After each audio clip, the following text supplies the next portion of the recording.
समुद्र की लहरों पर एक बार फिर लौट आया है वो नाम जिसे सुनकर समुद्र भी रास्ता छोड़ देता है। Captain Jack sparrow.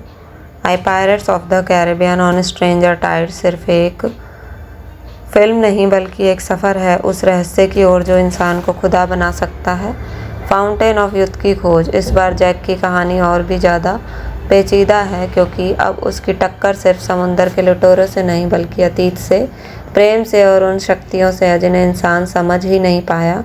जब लंदन की सड़कों पर जैक स्पैरो को पकड़ने की कोशिश की जाती है तो दर्शक समझ जाते हैं कि एक बार फिर से एक अनोखा कारनामा होने वाला है। कहानी में उस वक्त नई जान आती है जब एंजेलिका नाम की एक रहस्यमयी महिला उसके जीवन में दोबारा कदम रखती है।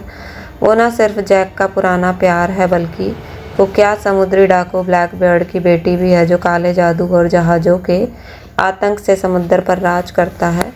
जैक, एंजेलिका और ब्लैकबीयर्ड तीनों का रिश्ता एक दूसरे से जुड़ा है लेकिन उनका मकसद एक ही है, फाउंटेन ऑफ यूथ तक पहुंचना और अमरता हासिल करना।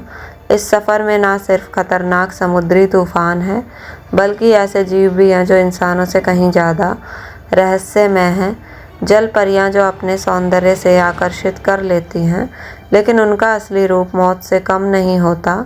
इन जलपरियों में साइरिना नाम की एक जलपरी की मासूमियत और मानवता से जुड़ाव फिल्म की आत्मा को एक भावनात्मक गहराई देता है। दूसरी ओर पुराने दुश्मन अब नए रूप में लौटते हैं।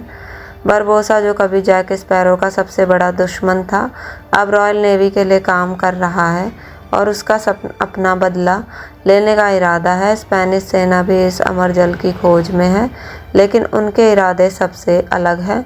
वे अमरता को मानवता के लिए खतरा मानते हैं और उसे नष्ट करना चाहते हैं। ये टकराव एक ऐसे मोड़ पर पहुंचता है जहां सिर्फ तलवारबाजी और तोप नहीं बल्कि दिल और आत्मा का युद्ध भी होता है।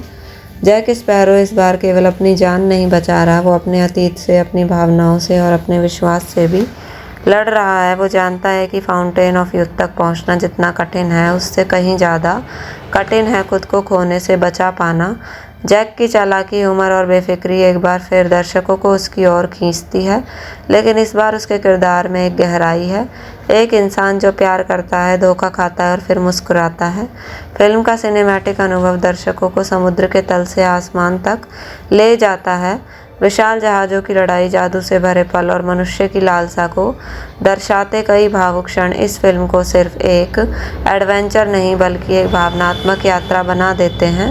संगीत, बैकग्राउंड स्कोर और विजुअल दर्शक को बांध कर रखते हैं और जैक स्पैरो की एक एक लाइन में जीवन की सच्चाई छुपी होती है।